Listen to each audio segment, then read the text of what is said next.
तुझे रसीद लेने को किसने कहा था? तुझे पता भी है कि हम रसीदों का रिकॉर्ड कैसे रखते हैं? मुझे खबर छे पर आप ऑफिस में नहीं थी ना, इसलिए। नहीं थी तो रसीद लेने से पहले तूने मुझे पूछा था क्या? और रसीद मिलने के बाद भी तो नहीं बताया? नहीं बा, मैंने वो रसीद बच्चू भाई को फाइलिंग के लिए दी थी। जवा दो ना पार्वती बहन। केम जवा दो बच्चू भाई? और आप होते कौन हो मुझे ये बताने वाले कि मुझे क्या करना चाहिए और क्या नहीं? मेहुल, तू कितने साल से यहाँ काम कर रहा है? तूने इसे रसीद क्यों दे दी? इसे पता भी है कि यहाँ काम कैसे होता है? अब भाभिन, तुझे जितना कहा जाए उतना ही कर, समझा?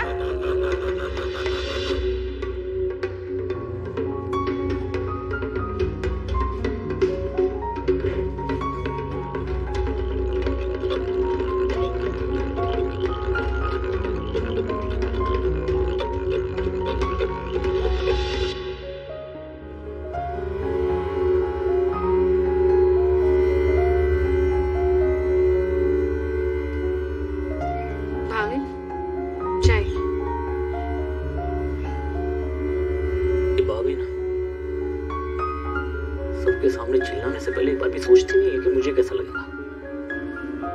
सारे ऑफिस स्टाफ के सामने मेरी बेइज्जती करती। यही बात जब मैं आपको बोलती हूँ कि आपकी बात मुझे किसी के भी सामने कहीं पर भी कुछ भी बोल देती है, बेइज्जत कर देती है, तो आप मुझे डांट देते हैं और उनकी इज्जत करने को कहते हैं। सुरभि प्लीज, अब तुम अपनी बकवास शुरू मत करो। तुम्हारी बात कुछ और है, लेकिन मैं तो उनका अपना बेटा हूँ ना, उनका अपना खून हूँ। वो मेरे साथ ऐसा सलूक नहीं कर सकती। तुम जाओ यहाँ से।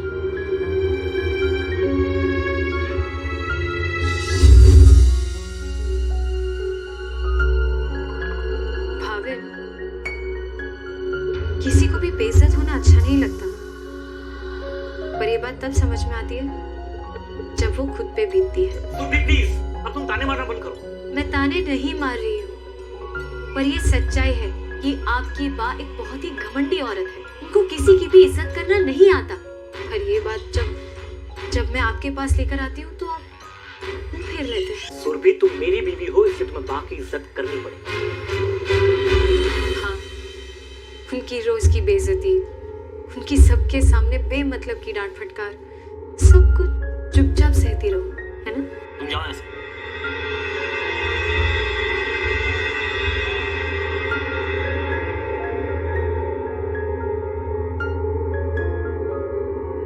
सत्ता की ताकत इंसान को घमंडी बनाती है। ऐसे लोग हमेशा दूसरों की बेइज्जती करते हैं। घर हो या ऑफिस, वो सभी पर बेवजह गुस्सा करते हैं। उन्हें एहसास ही नहीं होता कि उनके इस गुस्से और घमंड की वजह से किसी के दिल को चोट भी पहुंच सकती है। जो गुस्सा करता है, अकड़ में रहता है, उसे पता ही नहीं चलता कि दूसरे के मन में वो गुस्सा लावा बनकर उबल रहा है, और वो कब बदले की चाह बनकर बाहर आ जाए कोई नहीं जानता।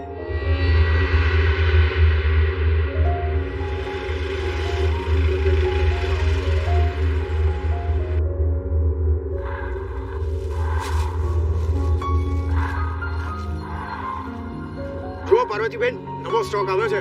क्या जिग्नेश भाई, आप हमेशा वही पुराना स्टॉक ऊपर नीचे करके दिखा देते हैं। आपको लगता है मुझे बेवकूफ बना सकते हैं? अरे ऐसी बात नहीं है पार्वती बहन, ये साड़ी तो कल ही आई है, ये देखिए। हाँ बा, ये बिल्कुल नहीं है। पिछली बार जब हम आए थे तभी नहीं थी। ये देखिए ना बा, कितनी अच्छी है। मैं तेरे पूछूं, अच्छे बुरे की समझ तो है नहीं, चुप नहीं रह सकती क्या? देखो जिग्नेश भाई, कुछ नया दिखाने को है तो दिखाइए, नहीं तो हम लोग चलते हैं। पार्वती बहन आप भी ना। चल सुरभि, टाइम वेस्ट करने का कोई मतलब नहीं है।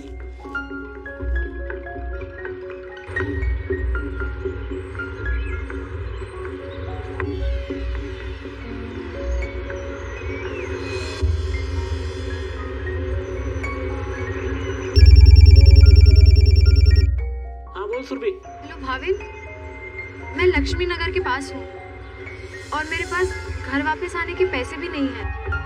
लेकिन बा कहाँ है? तो बा के साथ गई थी ना? बा कहीं चली गई है। कहा था 15 मिनट में आएगी, लेकिन अब 1.5 घंटा हो गया है और वो अब तक नहीं आई। और उनका फोन भी मेरे पास ही है। तो तुम एक काम करो, तुम वही रहो, मैं अभी आता हूँ। ठीक है।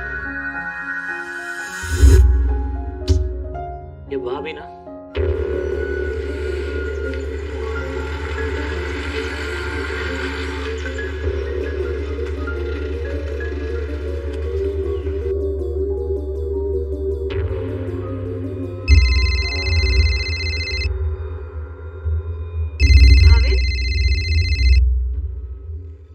बताया तो था कि बा अपना फोन मेरे पास छोड़ गई है।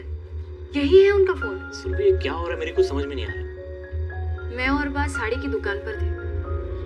हमेशा की तरह बा ने वहां से कुछ भी नहीं खरीदा। फिर वहां से चलकर हम लक्ष्मी नगर तक आए। फिर वहां पर मुझे वेट करने को कहकर खुद कहीं चली गई।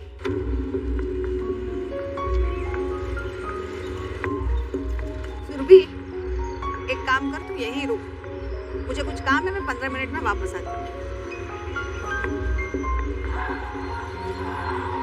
और हाँ, ये मोबाइल रख, और अगर किसी का फोन आए तो उठाना मत।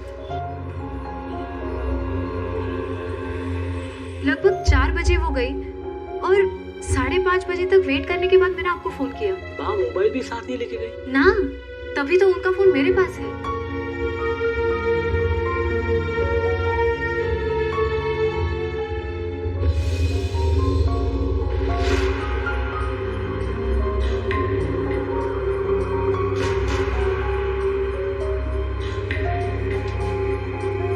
सुरभि 8:30 बजने वाले हैं, बा आज से नहीं आई। अब तो मुझे भी चिंता हो रही है। मैंने ऑफिस में भी फोन किया था, वहां पे भी नहीं है वो। पुलिस स्टेशन चले? क्या वो पहले भी कभी बिना कुछ बताए, बिना मोबाइल फोन लिए कहीं गई? नहीं सर, कभी नहीं। एक भी रुपया दिए बिना वो आपको इस हाल में छोड़कर चली गई, बस अपना मोबाइल फोन देके। हाँ। क्या आप हमें शुरू से जो भी कुछ हुआ वो बता सकती हैं? दोपहर के कुछ 1:45 बजे थे। बा ऑफिस से लौट आई थी। उन्हें शॉपिंग के लिए जाना था, इसलिए करीबन 2:30 बजे हम निकल गए थे। हाँ सर, करीब 1:20 पे खाना खाने के लिए ऑफिस से निकली थी, तब मैं ऑफिस में ही था। हम दोनों साड़ी की दुकान पे गए और हमेशा की तरह उन्होंने वहां से कुछ भी नहीं खरीदा। और फिर एक काम कर, तू यहीं रुक, ये मोबाइल रख। उसके बाद मैंने भाविन को फोन किया। उन्होंने आपसे कुछ भी नहीं बताया कि वो कहाँ जा रही है? ना। ऑफिस में किसी को बताया था कि शाम को उन्हें कुछ काम है या फिर किसी से मिलना है? नहीं सर, मैंने ऑफिस में फोन करके भी पूछा था, लेकिन किसी को कुछ नहीं पता। आप लोगों का अंगड़िया का बिजनेस है ना? जी सर, परसों पुराना है। और सारा बिजनेस आपकी बाई संभालती है? जी हाँ सर, बाबूजी के गुजर जाने के बाद साल 2003 के बाद से भाई संभालती है। सर, उनके फोन से आखिरी कॉल दोपहर 12:30 बजे किया गया था। पता करो फोन किसको किया गया। Yes sir.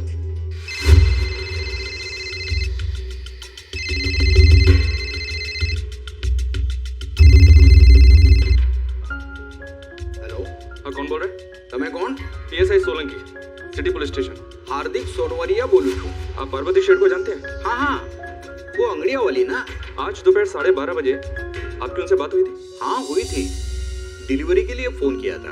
अच्छा, मुझे ये बताइए कि आपका बिजनेस क्या है? मेरा डायमंड का बिजनेस है और पार्वती बहन के अंगड़िया से हमारा बरसों का रिश्ता है। पर बात क्या है सर? बात यह है कि पार्वती बहन शाम से घर नहीं लौटी है। आपको कुछ आइडिया है कि वो कहाँ गई होंगी? नहीं साहब, पर कोई गड़बड़ है क्या? अब तो ऐसे ही लग रहा है, क्योंकि वो अभी तक घर नहीं लौटी है। नहीं साहब, मुझे कुछ मालूम नहीं है। ठीक है, आप आगे के पुलिस स्टेशन और पेट्रोल टीम को इन्फॉर्म कर देते हैं। कल सुबह तक वेट करते हैं।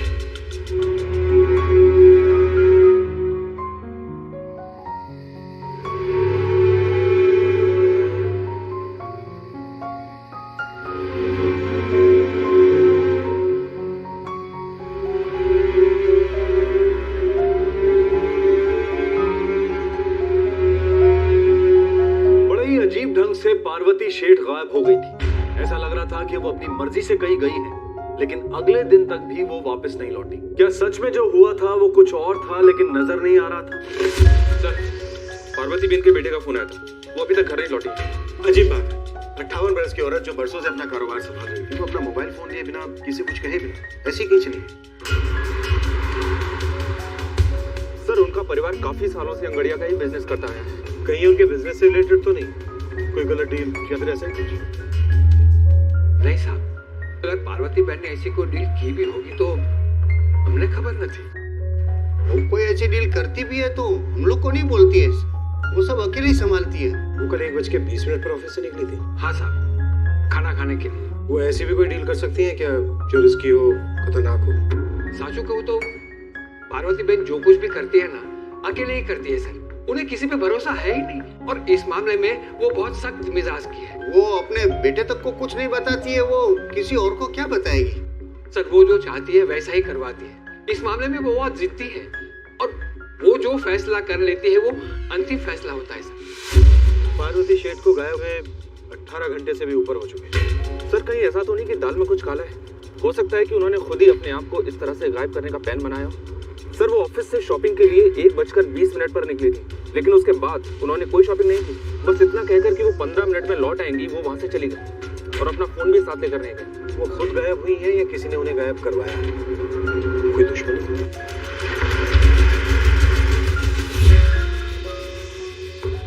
सर हमारा बिजनेस बहुत अच्छा चल रहा है। किसी के साथ कोई दुश्मनी? दुश्मनी? भाभी सेठ आपकी माँ को गायब हुए पूरे 18 घंटे हो गए, अभी तक कोई खबर नहीं। कोई तो वजह होगी। उनकी किसी के साथ कोई दुश्मनी थी या उन्हें किसी से कोई खतरा था? ऐसा तो नहीं है कि उन्हें किसी ने किसी डील के लिए बुलाया हो और उनके साथ कुछ गलत हो गया?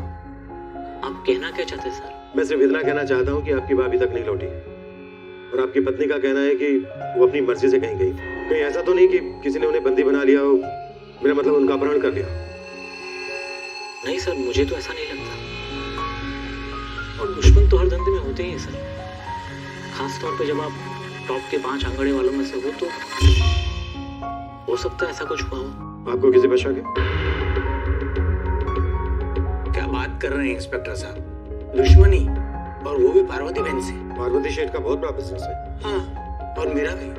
लेकिन एक बात बोल दूं साहब मैं आपको, ये जो हमारा आंगड़िया लाइन है ना, उसका एक उसूल है कि हम लोग कभी भी एक दूसरे के ग्राहक को टच नहीं करते। पार्वती बहन बहुत ही इज्जतदार औरत है। उनके अपने क्लाइंट्स है, हमारे अपने। साहब ये धंधा बरसों की मेहनत और भरोसे पर ही टिका है और हम लोग एक दूसरे का भरोसा कभी भी नहीं तोड़ते सर। हम एक दूसरे की बहुत इज्जत करते हैं साहब, और मैं बिना किसी शक के आपको ये कह सकता हूँ कि हम एक दूसरे के धंधे में कभी दखलंदाजी नहीं करते साहब, ये हमारे नियम है।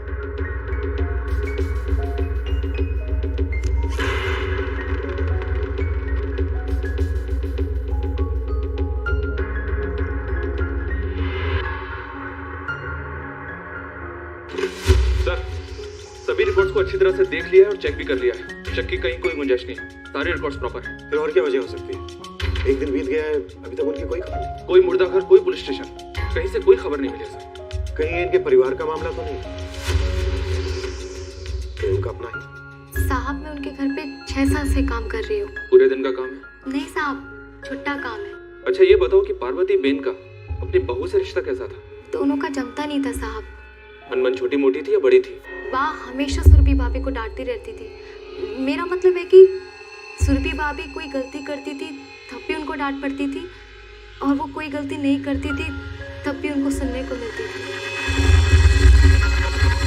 आशु, रोज रोज बटा का नुशाक, तुझे और कुछ बनाना नहीं आता है क्या? बा आप जितने पैसे देते हो उतने में बटाटा ही आता है। मैं पैसे गिन के देती हूँ, उसका मतलब ये थोड़ी कि तू मुझे रोज यही सब्जी खिलाएगी। कोई और सब्जी नहीं ला सकती थी क्या? वहाँ सब्जी के भाव बढ़ गए हैं, उतने में और कुछ नहीं आता। सब्जी के भाव बढ़ गए या तेरी अक्ल घास चरने गई है? जा अथाणु ले आओ।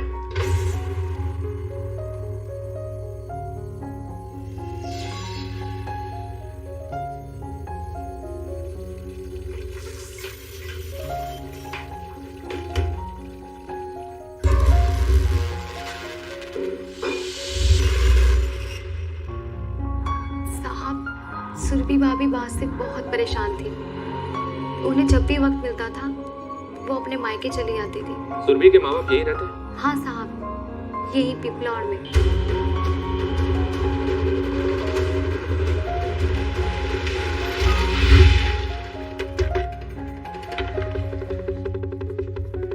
जी आप सुरभि शेठ के बाबूजी हैं? हाँ जी सब, जब से पार्वती बहन के बारे में पता चला है ना, हम लोग भी बहुत परेशान हैं। आपकी बेटी सुरभि वो इंसान है जिसने आखिरी बार पार्वती शेठ को जाते हुए देखा था। अब तक हम उसी के बयान पर भरोसा करके आगे बढ़ रहे हैं। साहब वो भी बहुत ही परेशान है। आपकी बेटी और उसकी सास के बीच अनबन रहती है? हाँ साहब, क्या है ना, पार्वती बहन एक बहुत ही गर्म मिजाज की औरत है। मेरी बेटी भी उससे परेशान रहती है। अक्सर वो घर पे आती है तो उसकी शिकायत करती है। हमने उसे समझाया भी था कि ऐसा कौन सा घर है जिसमें सास बहू के बीच में अनबन ना होती हो। बहू को तो झुकना ही पड़ता है। हम उसे ये भी बताते हैं कि अभी जो वो रह रही है वो उसका दूसरा घर है, मायका नहीं है। फिर वो शांत हो जाती है और चली जाती है। गांधी भाई, जय श्री कृष्ण। अरे जय श्री कृष्ण विमल भाई। કોઈ આવ્યું છે તો પછી આવું. नहीं विमल भाई बेसो, इंस्पेक्टर साहब છે, सिटी पुलिस स्टेशन से। નમસ્તે સાહેબ. इंस्पेक्टर साहब, विमल भाई हैं, हमारे मकान मालिक। सुरभि इनके लिए भी बेटी जैसी है।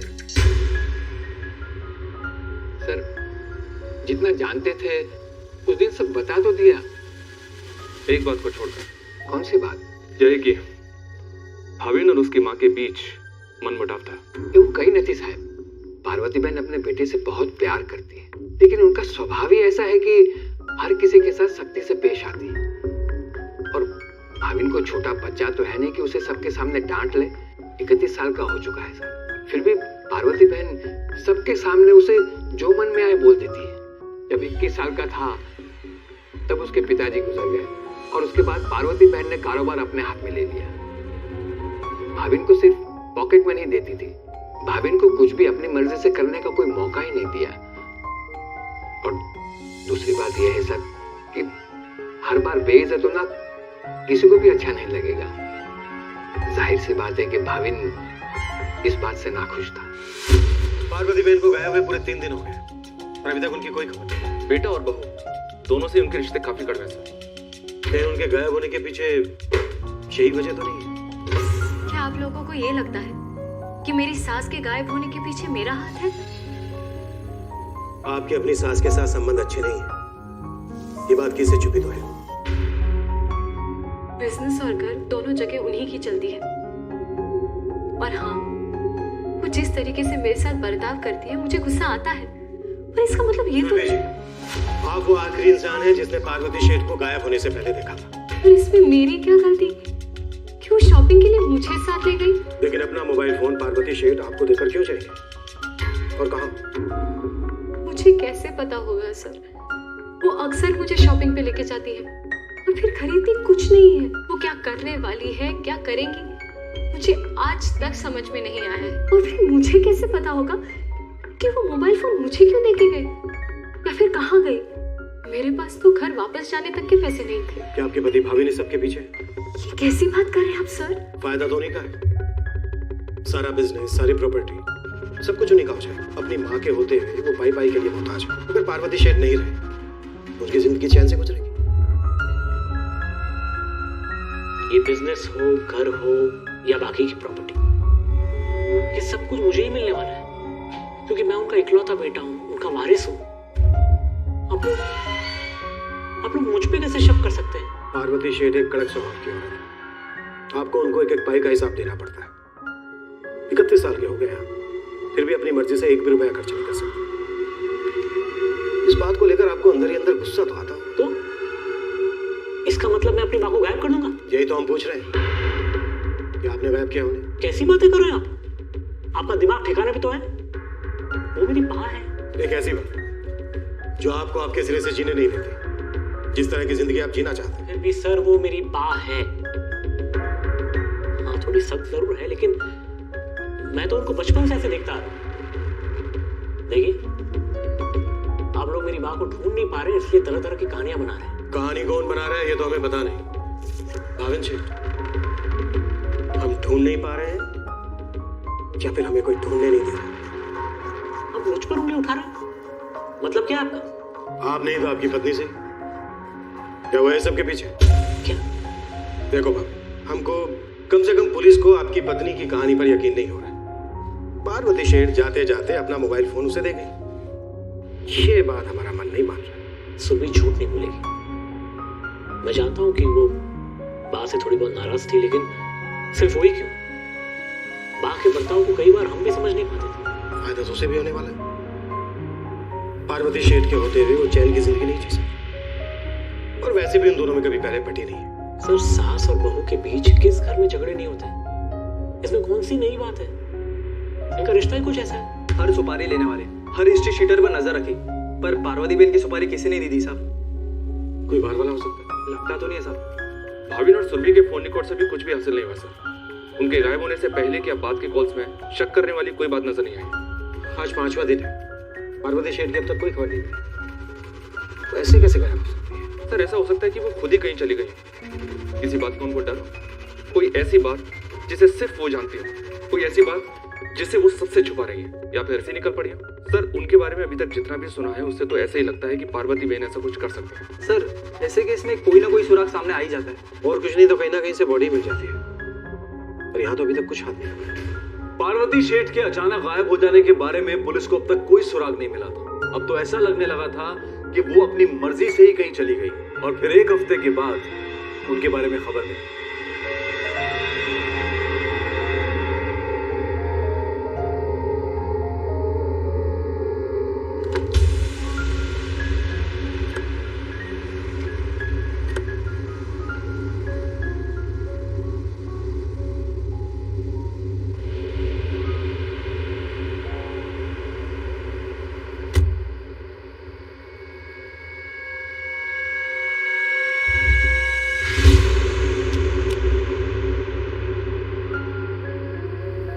आंसू छे भारी पड़ती मोड़ी। अगर तुमको सही में पार्वती बहन की फिक्र है तो कल दाबोली हाईवे पर आ जाओ और इंतजार करो। किसे भेजा ये? सामने लिखो।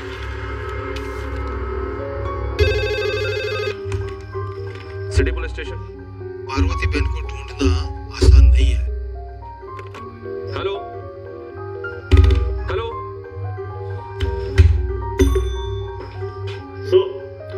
इस नंबर पे अभी जो कॉल आया था उसे ट्रेस करो फास्ट। पुलिस स्टेशन के गेट पे लेटर मिला है। क्या लिखा है इसमें? सर इसमें पार्वती बहन के बारे में लिखा है।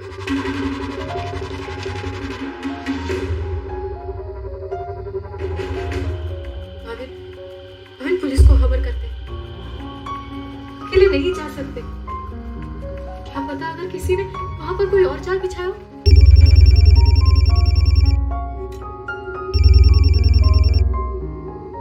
हेलो, तुम्हें पार्वती बहन को सच में बचाना है। कौन बोल रहा है? रईस औरत है इसलिए मोटी रकम तैयार रखना। अपन मारी बात क्या छे? हेलो मारी बात क्या छे? किसका फोन था? सुबह लगता है बा को किसी ने किडनैप कर लिया।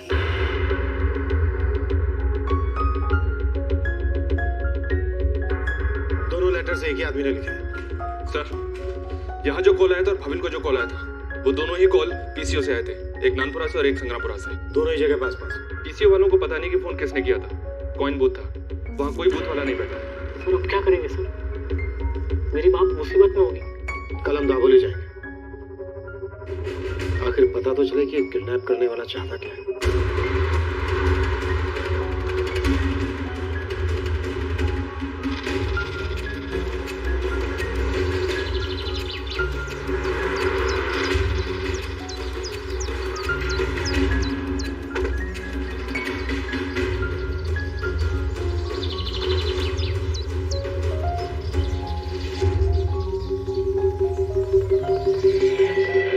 सर मुझे वो कॉल भी एक झांसा लग रही है।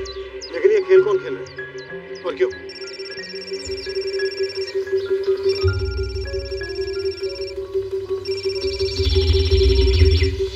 मेरा फोन बज रहा है।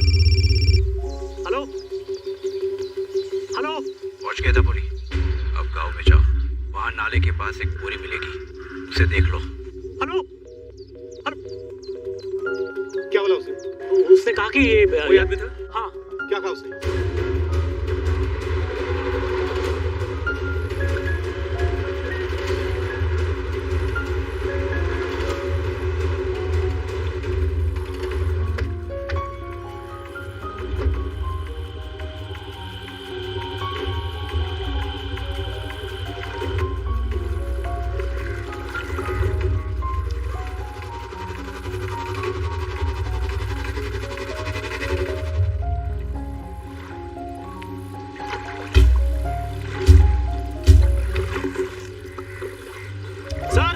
सर वो देखो बोरी।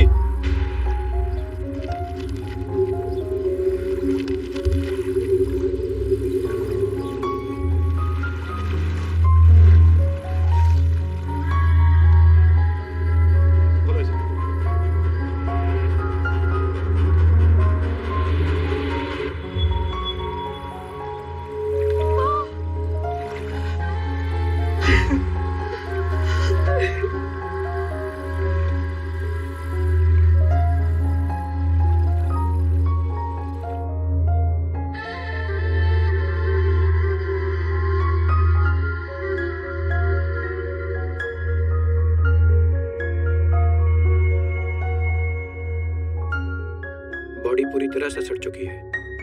मौत का कारण पता करना भी बहुत मुश्किल है। बॉडी पे कुछ भी नहीं मिला? ज्वेलरी वगैरह कुछ नहीं? जी नहीं, अभी विसेरा एनालाइज होना बाकी है। वैसे बॉडी हम कल फैमिली को हैंड ओवर कर सकते हैं। ऐसा हो ही नहीं सकता सर। मेरी माँ हमेशा चेन पहनती थी, अंगूठियां पहनती थी, इयररिंग्स पहनती थी। हमें ऐसा लग रहा है कि पहले किसी ने आपकी माँ को लूटा और फिर मार डाला।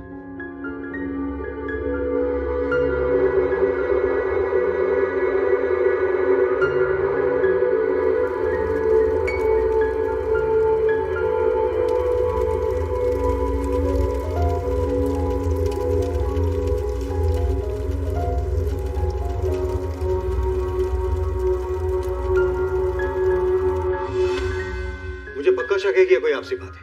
सर भाविन के पास जो कॉल आया था वो एक पीसीओ से था, रेलवे स्टेशन के पास से। फिर डेड बॉडी तक पहुंचने के लिए वो लेटर्स, वो फोन कॉल्स, ये सब हमें गुमराह करने के लिए किया गया था।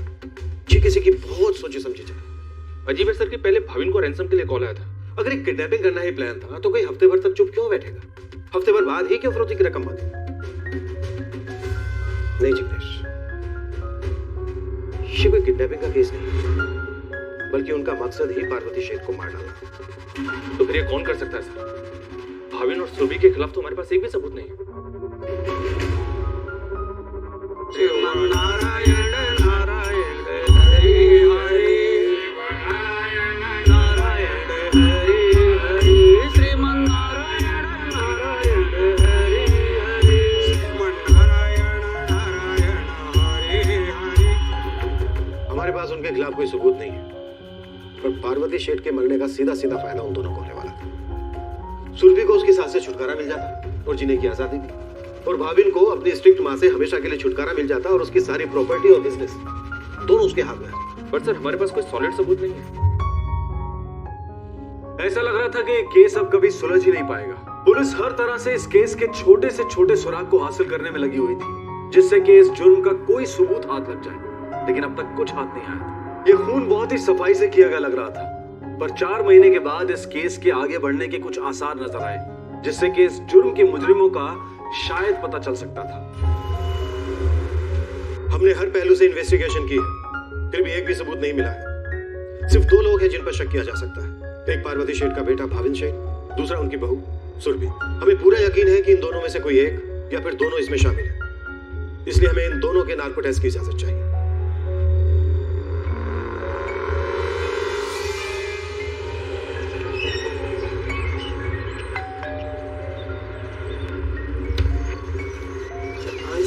जी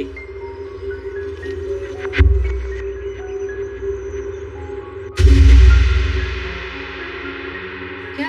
पता नहीं कोर्ट से आए।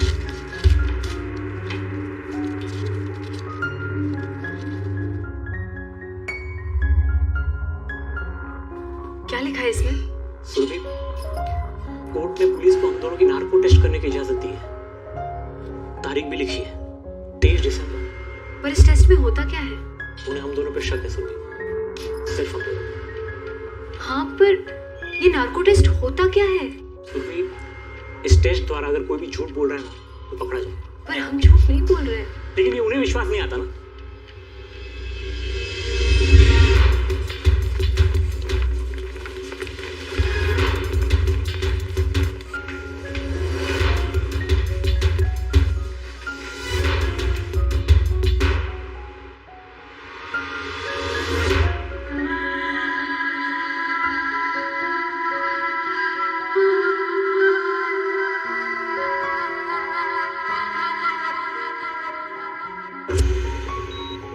पेस्टिसाइड की पूरी बॉटल पी लिए।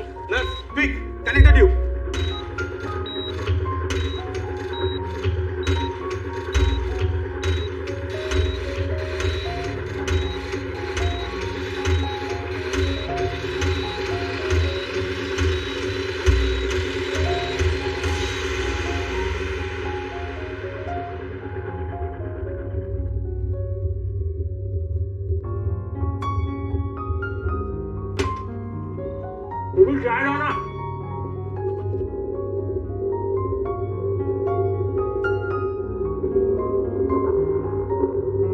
चाय થઈ ગઈ?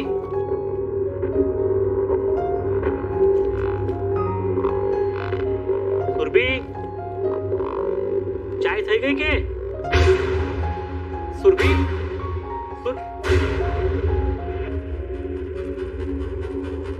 सुरभि सुरभि उठो सुरभि। सर, सुरभि शेठ ने सुसाइड करने की कोशिश की है। क्या? जी हाँ सर, उसकी हालत काफी गंभीर है, वो हॉस्पिटल में है। नार्को टेस्ट से सिर्फ 2 दिन पहले। उफ।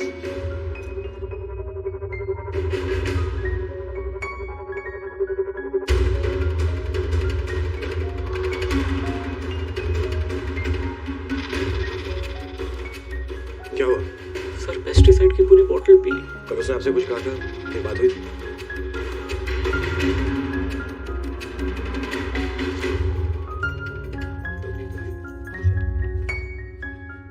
बॉडी से पॉइजन निकाल दिया है पर कंडीशन अभी भी क्रिटिकल है।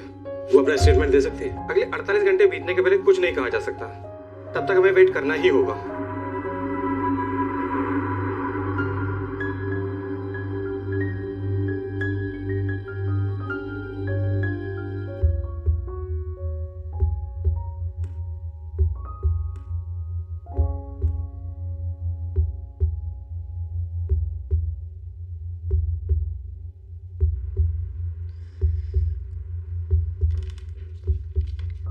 ये अभी भी अर्ली रिकवरी स्टेज में है, ज्यादा लंबी बातचीत मत कीजिएगा। ठीक है डॉक्टर।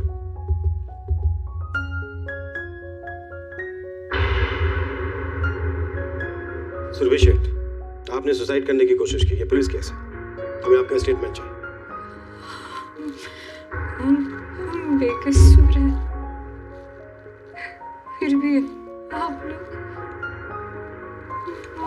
मुझ पर और मेरे पति पर शक कर रहे हैं कि हम झूठ बोल रहे हैं। हमने ऐसा तो नहीं कहा कि आप झूठ बोल रहे हैं। हाँ, आप लोग सता रहे हैं हम दोनों को। जाहिर सी बात है सर, आप लोगों को खूनी मिल नहीं रहा है, इसलिए आप लोग ये साबित करने में जुटे हुए कि या तो हम दोनों या तो हम में से कोई एक बाघ के खून के लिए जिम्मेदार है। अभी तक हम ऐसे किसी नतीजे पर नहीं पहुंचे। आप लोग हम पर नार्को टेस्ट कराने की जबरदस्ती कर रहे हैं। क्यों? आपको डर लग रहा है? नार्को टेस्ट से सच जानने के लिए। तो आपको हमारी बात सच नहीं लग रही? देखिए, हमारा काम है सच की तह तक पहुंचना। मैं जीना नहीं चाहती, मैं मर जाना चाहती हूँ, मैं मर जाना चाहती हूँ। ये लोग जीने नहीं देंगे हमें, ये लोग हमें जीने नहीं देंगे। पहले माँ ने जीना मुश्किल कर दिया था और अब ये लोग मुझ पर शक कर रहे कि माँ को मैंने मार डाला। मैं जीना नहीं चाहती, मुझे नहीं जीना। मैंने कहा था ना आपसे कि इनकी हालत अभी भी नाजुक है।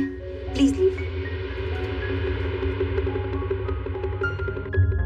मुझे लगता है सुरभि जानती है कि कौन है इस सब के पीछे, या फिर वो खुद इसमें शामिल है। क्या पति पत्नी दोनों ने मिलकर ये किया है? लेकिन सर, हमारे पास अभी तक कोई सबूत नहीं है। हाँ लालू बोल। हाँ साहब, मालूम नहीं मेरे को जो पता चला है वो आपके कितने काम का हो, पर हो सकता है आपके काम का हो। सीधे सीधे बात बोल। आप जब से कोर्ट से नार्को टेस्ट का लेटर आया ना, पति पत्नी दोनों बेहद परेशान है और घबराए हुए हैं। इसमें नया क्या? सुरभि के माँ बाप उसको देखने पहले दिन आए, जैसे ही उसको शाम को थोड़ा सा होश आया ना साहब, उसके बाद से वे लोग अस्पताल नहीं गए। आगे बोल। उसके घर पर भी कोई नहीं है, वे सामान लेकर भाग गए। कहाँ? वो नहीं मालूम साहब, मेरी नजर थी उन पर हर वक्त, अभी पता चला कि घर छोड़ के चले गए। उनका मकान मालिक विमल पारेख, वो हमेशा साथ में रहता। नमस्ते सर। ये तो और भी ऐसी बात है साहब, विमल पारेख भी सामान के साथ जा चुका है। सर, सुरभि के बाबूजी कांति गोयल और बाप पुष्पा गोयल दोनों कल शाम को अपना सामान लेकर कहीं चले गए। उन दोनों के फोन में बंद है। ये खबर हमें उनके पड़ोसियों से मिली है। और मकान मालिक? वो भी अपना घर छोड़कर कहीं चला गया है और उसका भी फोन बंद है। लेकिन इस बारे में अभी तक हमने भाविन से कोई इंक्वायरी नहीं की है। और करना भी मत, हमें उन्हें अलर्ट नहीं करना है। ये बात बहुत अजीब है कि बेटी क्रिटिकल कंडीशन में है और ये लोग कहीं चले गए, साथ में मकान मालिक भी गए। नमस्ते सर। कहीं ये वही कड़ी तो नहीं है जिसे हम नहीं देख पाए थे? नहीं साहब, ये नहीं पता कहाँ के रहने वाले थे, और हाँ ये पता है कि कांतिबाई का एम्ब्रॉयडरी का बिजनेस था। उनके मकान मालिक भी यहाँ नहीं है। ये बात तो हमारी समझ में भी नहीं आई। दोनों परिवारों का खूब करीबी रिश्ता था। विमल भाई को कोई बेटा बेटी नहीं था। सुरभि को अपनी बेटी मानते थे। समझ में नहीं आ रहा साहब, विमल भाई अचानक कहाँ चले गए? हमेशा तो बोल कर जाते हैं। उनका नंबर भी बंद है। सब दोनों नंबर पे ट्राई किया। दूसरा नंबर है उनके पास? हाँ साहब, 2 नंबर है। आपके पास होंगे? हाँ, मैं अभी लाती हूँ। प्लीज। गुड न्यूज सर, दूसरे नंबर को ट्रैक किया है, वो ऑन है। कहाँ है वो लोग? इसी शहर में सर, होटल में रुके हैं।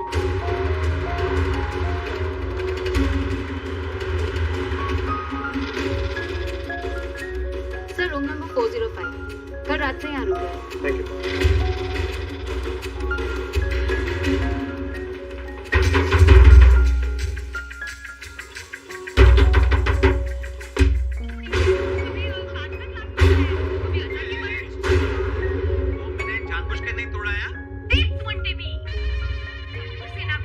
वो शादी निकले आपको?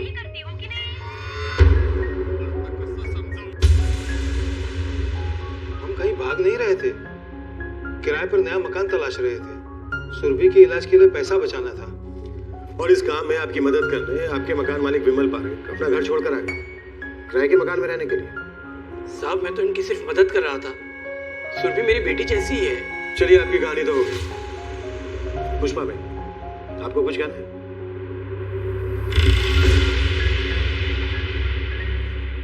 साहब, पार्वती बहन मेरी बेटी को बहुत ताने कसती थी, बहुत परेशान करती थी उसको। हर बार वो रोती रोती घर पे आती थी, वो देखकर हम परेशान हो जाते थे। सब्जी के भाव बढ़ गए हैं, तेरी अक्ल घास चरने गई है। जा, अच्छे बुरे की समझ तो है नहीं। तुझे रसीद लेने को किसने कहा था?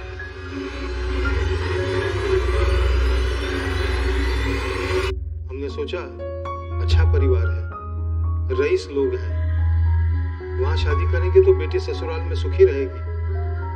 पता नहीं था मेरी बेटी हर रोज परेशान रहेगी।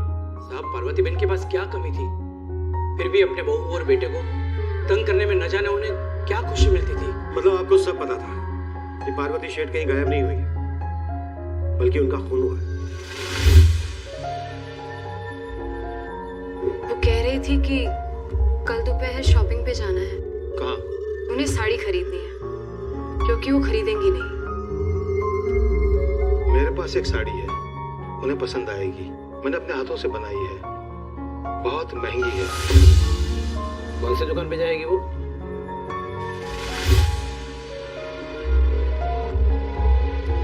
सुरभि कई बार पार्वती बहन के साथ उस दुकान पर जाया करती थी। वो जानती थी वहां क्या होगा। वो जानती थी कि कहां तक दोनों पैदल चलेंगे और फिर रिक्शा करेंगे।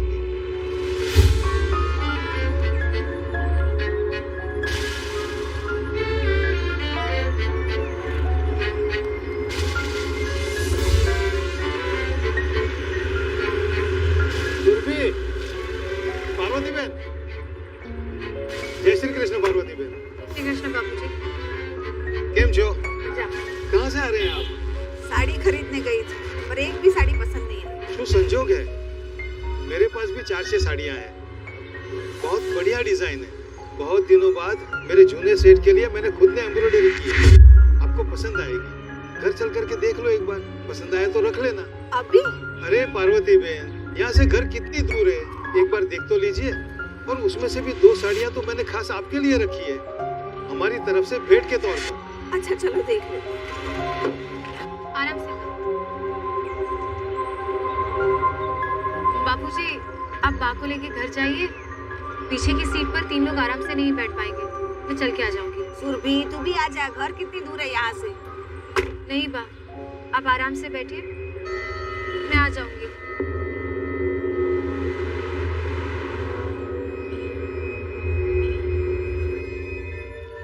तो ये पूरी तरह से प्लान था कि सुरभि पार्वती शेठ का मोबाइल फोन अपने पास रख ले। कहाँ मारा पार्वती शेठ को और किसने मारा?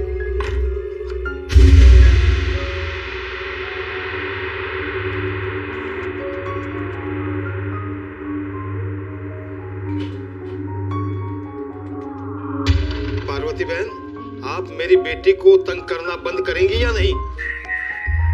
ये कैसी बात कर रहे हैं आप समधी जी? आप कब तक सुरभि को ऐसे ही सताएंगी? अच्छा, तो साड़ी एक बहाना था मुझे यहाँ तक लाने का।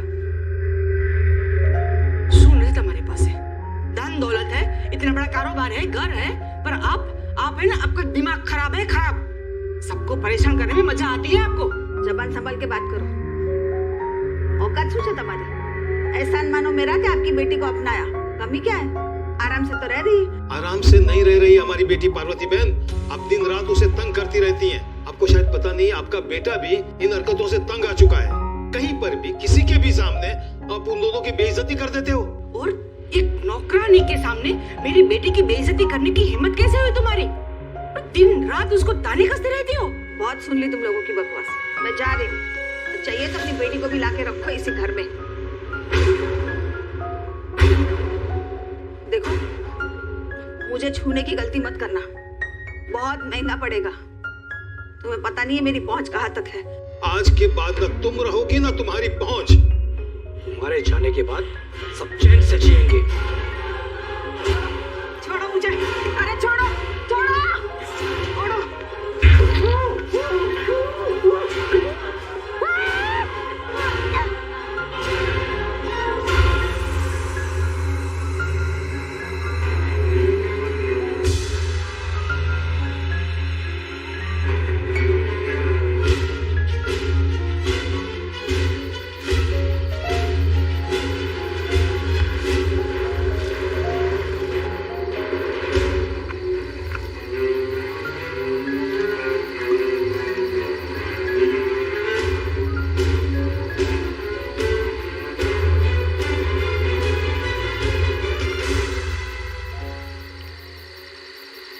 हमने लाश को घर में ही छिपा के रखा था। फिर जैसा तय था वैसा ही सुरभि ने किया और रात को हम लाश को नाले के पास फेंक आए। वो फोन कॉल्स और लेटर्स? पार्वती बहन को ढूंढना आसान नहीं है। तुम्हें पार्वती बहन को सच में बचाना है तो रुपया तैयार रखना। रईस औरत है इसलिए मोटी रकम तैयार रखना। पहुंच गया था बोली। अब गांव में जाओ, वहां नाले के पास एक जूट की बोरी मिलेगी, उसे देख लो। मैंने पुलिस स्टेशन फोन किया था और विमल भाई ने भाविन को। भाविन विमल भाई की आवाज नहीं पहचानता था। एक हफ्ते तक इंतजार क्यों किया? लाश को हम तक पहुंचाने के लिए नाटक क्यों किया? हमें लगा था कि पुलिस लाश को ढूंढ लेगी और फिर खून और लूट का केस बन जाएगा। हमने सारे गहने भी निकाल लिए थे, ऐसा कुछ हुआ नहीं और अखबारों में केस बहुत ही आने लगा। और जब लाश एक हफ्ते तक नहीं मिली तो हमने सोचा कि केस को अपहरण का केस बना दे ताकि पुलिस को जल्द से जल्द लाश मिल जाए और किसी तरह केस बंद हो जाए। हमें पता चल चुका था कि आपको भाविन और सुरभि पर शक है। उन पर तो हमें पहले से ही शक था, बल्कि लगभग यकीन था कि वो दोनों इसमें शामिल हैं। क्या भाविन भी इस प्लान में आप लोगों के साथ मिला हुआ था? नहीं, उसे कुछ पता नहीं था। इस वजह से आप लोगों ने भागने की कोशिश की। सुरभि ने हमें चले जाने को कहा था। वो डर गई थी नार्को टेस्ट से। उसे लगा था वो सच उगल देगी। उसने आत्महत्या की कोशिश की। उसने हमें चले जाने को कहा था। उसने कहा था कि वो आत्महत्या की जिम्मेदार पुलिस को ठहराएगी। मुझे अभी भी यकीन नहीं हो रहा है कि आप लोगों ने 58 साल की एक औरत को मारने के लिए इतनी सारी प्लानिंग की। उसने सुरभि का जीना मुश्किल कर दिया था। औरत समझ ही नहीं पा रही थी कि उसके गुस्से, उसकी अकड़, उसकी बेइज्जती की वजह से वो अपनों को दुखी कर रही थी।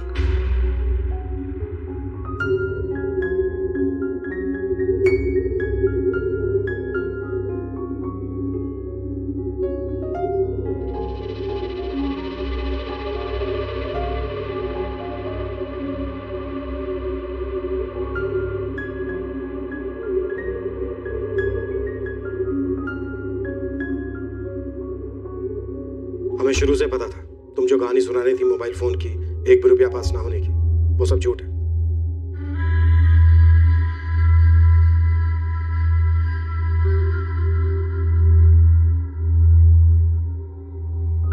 हम तुम्हारे ठीक होने का वेट करेंगे।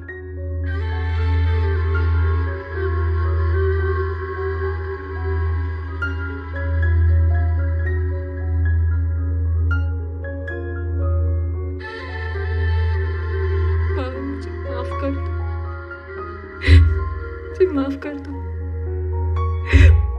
उन्होंने हम दोनों की जिंदगी नर्क बना दी थी। मैं उनके साथ जी सकती थी, मैं नहीं जी सकती थी वैसे।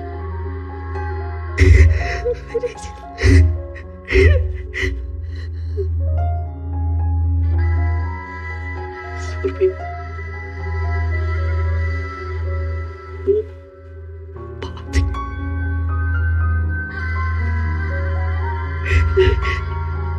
भाविन,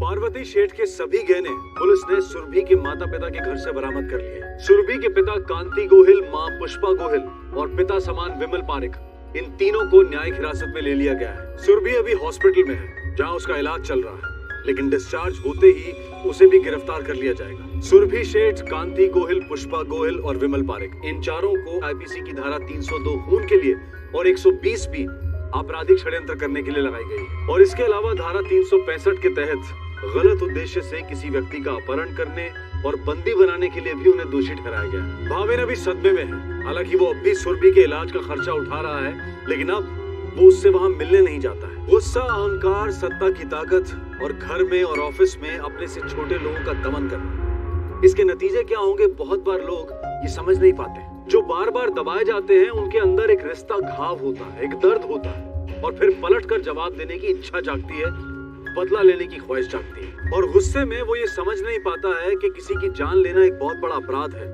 मौत सिर्फ उस इंसान को मारती है, ना कि उसके गुस्से, उसके अहंकार को। किसी की जान लेने से अपनी जिंदगी के दुख दर्द कम नहीं हो जाते। समझदारी इसी में है कि अगर कोई व्यक्ति आपका जीना मुश्किल कर दे तो आप उससे दूर चले जाएं और अपनी एक नई दुनिया बसा लें। बदला लेना सिर्फ बेवकूफी और कायरता का प्रतीक है।